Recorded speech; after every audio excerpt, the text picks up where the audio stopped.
안녕하세요. 백은영 작가입니다. 오늘은 지난 시간하고 좀 연관된 내용을 다룰 텐데요. 사교육을 하지 말아야 되는 이유. 첫 번째, 경제적인 측면에서 사교육을 하지 말아야 되는 이유에 대해서 말씀드리도록 하겠습니다.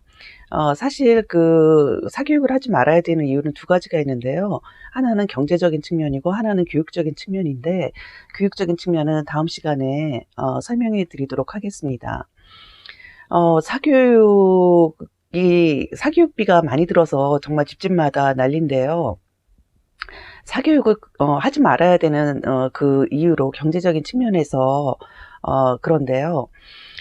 저 같은 경우는 이제 제가 한 10여 년 전에 우리나라 그 교육에 관련된 책을 한번 써보려고 제가 일본은 10년 전에 어땠을까? 그러면서 이제 잃어버린 그 10년 그때 나왔던 그 베스트셀러들을 제가 목록을 조사해 본 적이 있어요.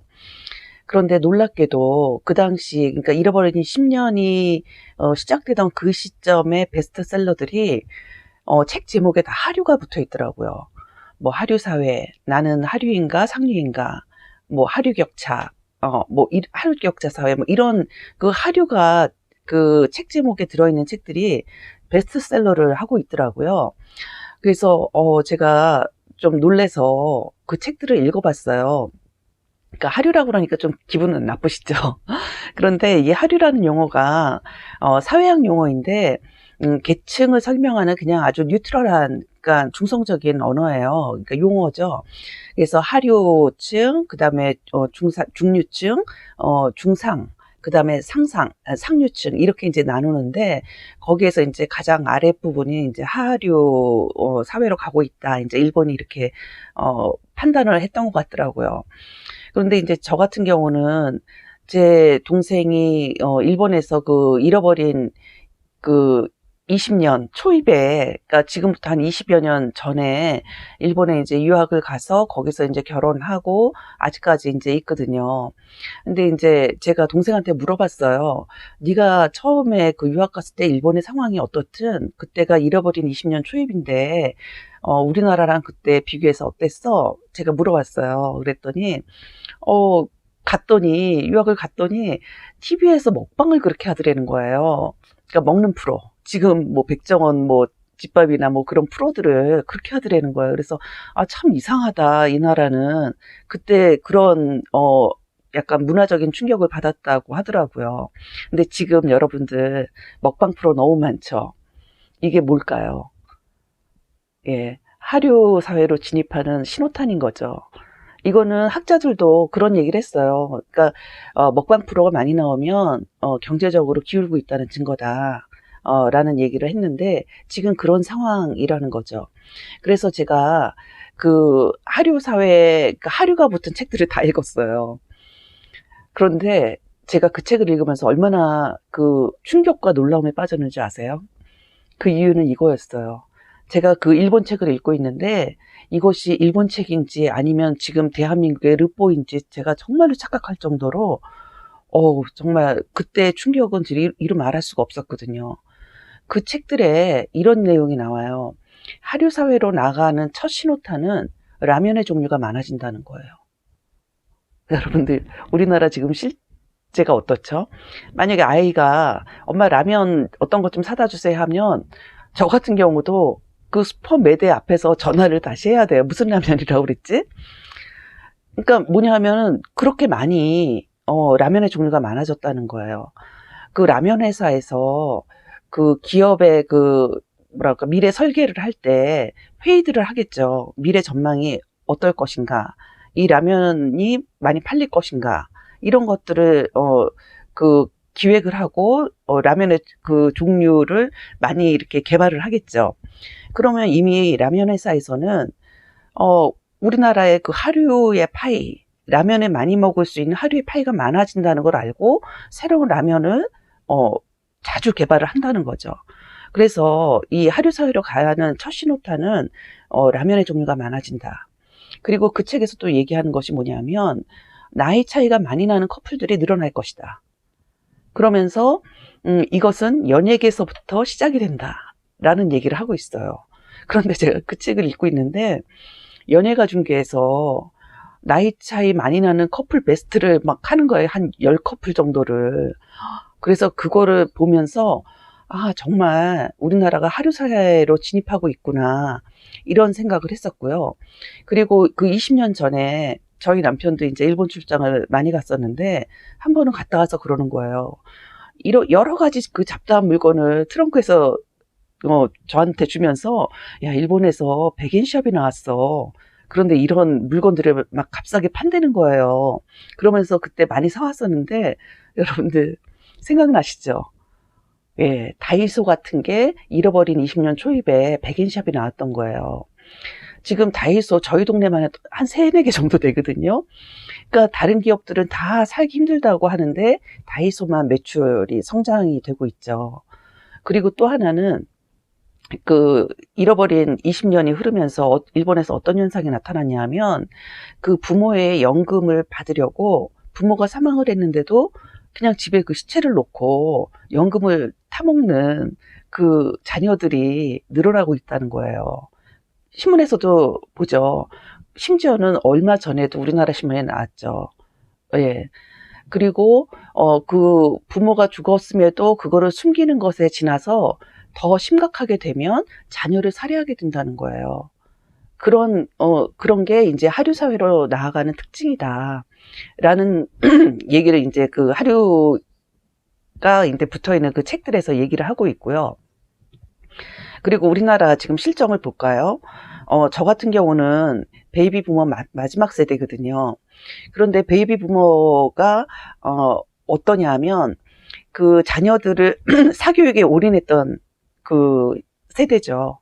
그리고 대부분은 집 한 채를 보유하고 있고, 그리고 또 자녀의 혼사를 지금 앞두고 있고, 또 노부모를 봉양해야 되는 그런 어떤 한 이중고에 이제 시달리고 있는 거죠. 그리고 자기의 노후를 준비해야 되는.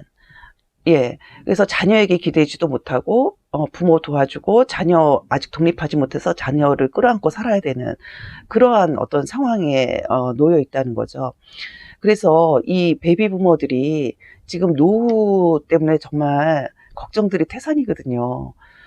왜냐하면 이분들이, 퇴직금을 몇 억을 받고 나온 경우도 이제 해피한 경우지만 이분들이 받고 나와서 얼마 전에 그 펀드에 가입했다가 반토막 난 경우도 있고, 예. 그리고 이분들이 요새 하는 얘기가 뭐냐면요. 베이비 부모들이 자녀들 집 해주면 안 된다. 예, 이런 말들을 해요. 왜냐하면 집을 해주면 자녀가 하나인 경우는 좀 드물잖아요. 베이비 부모들은. 둘을 해주면 완전히 그 퇴직금이 정말 바닥이 나는 거죠. 그래서 뭐 70, 80이 돼도 정말 그 근로소득을 창출해내야 되는 그런 이제 시대에 놓여 있는 거죠. 근데 얼마 전에 저랑 운동을 같이 하는 후배가 시아버님이 돌아가셨어요. 그래서 이제 상을 치르고 만나서 애썼다 이제 그런 얘기 하면서 그 친구가 뭐라 그러냐면 아버님이 돌아가시는데 한 2억 정도 쓰시고 돌아가셨다는 거예요. 병원비, 뭐 간병비 이런 걸로. 근데 사실 저도 그 경험을 했거든요. 근데 이제 저는 부모님이 좀 그걸 다 마련해 주셔가지고 걱정 없이 넘어가긴 했는데 지금 이 베이비부모들이 그런 상황에 놓여 있는 거예요. 여러분들 부모님들의 그 병원비 만만치 않습니다. 예. 제가 이렇게 강의를 나가면 엄마들이 순진해서 그런 거를 아직은 생각을 못 하죠. 당연하죠. 그거 아직 겪어보지 못했으니까. 그래서 남편이 벌어오는 그 돈으로 그냥 아이들 교육시키고 그냥 생활비 좀 하고 저축 좀 하면 살아갈 수 있지 않을까? 오해라는 거죠. 그래서 정말 그 후배 어머님들 앞으로 어머님들에게 닥칠 그 경제적인 여건이 만만치가 않다는 거예요. 그래서 그 강창희 미래에셋 연구소 그 소장은요, 지금 노후 준비가 한 60%가 안 돼 있다라는 얘기를 해요.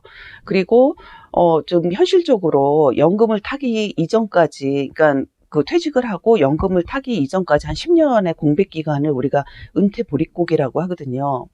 그런데 이 은퇴 보릿고개를 넘기고 나서 60대 중후반이 되면 50% 정도, 그러니까 45.1%인가 그런데 2%인가 그런데 그분들, 그러니까 거의 50%죠. 2명 중에 1명은 빈곤층으로 떨어진다고 그래요.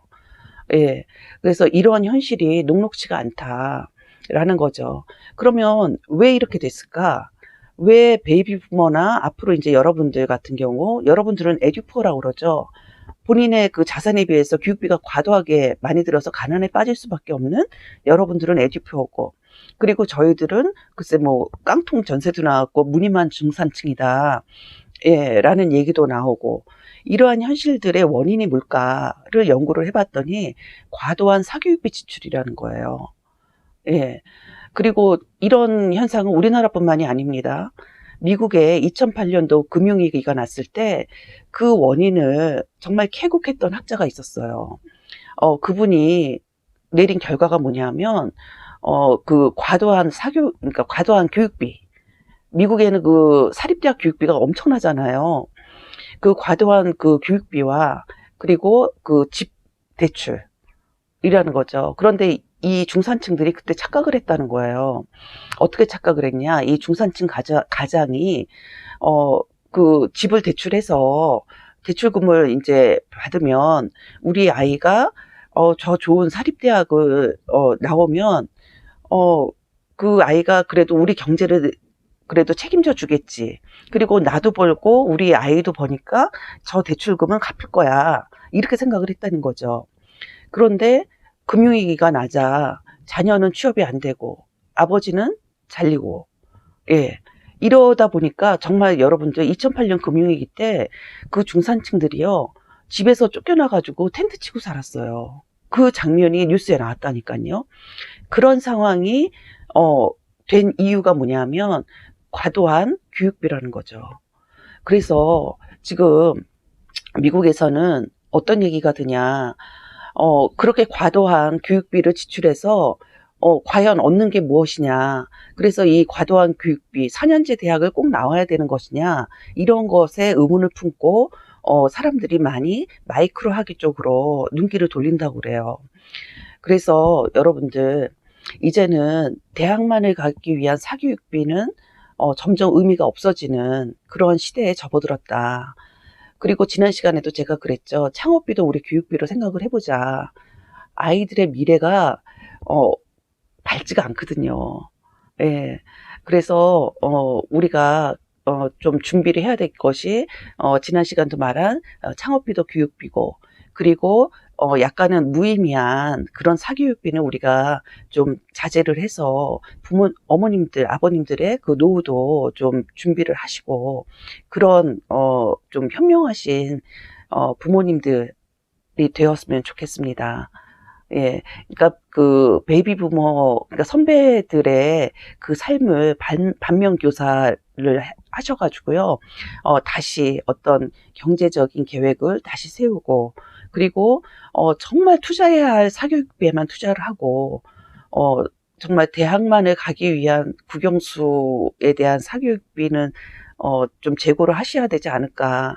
그러려면 아이가 유아기 때나 초등학교 다니시는 그 젊은 학부모님들께서는 더욱 탄탄히 아이들의 뿌리를 튼튼하게 하는 교육을 시키셔서 사교육이 필요 없는 아이로 키우시는 것이 여러분의 노후에도 도움이 된다고 하겠습니다.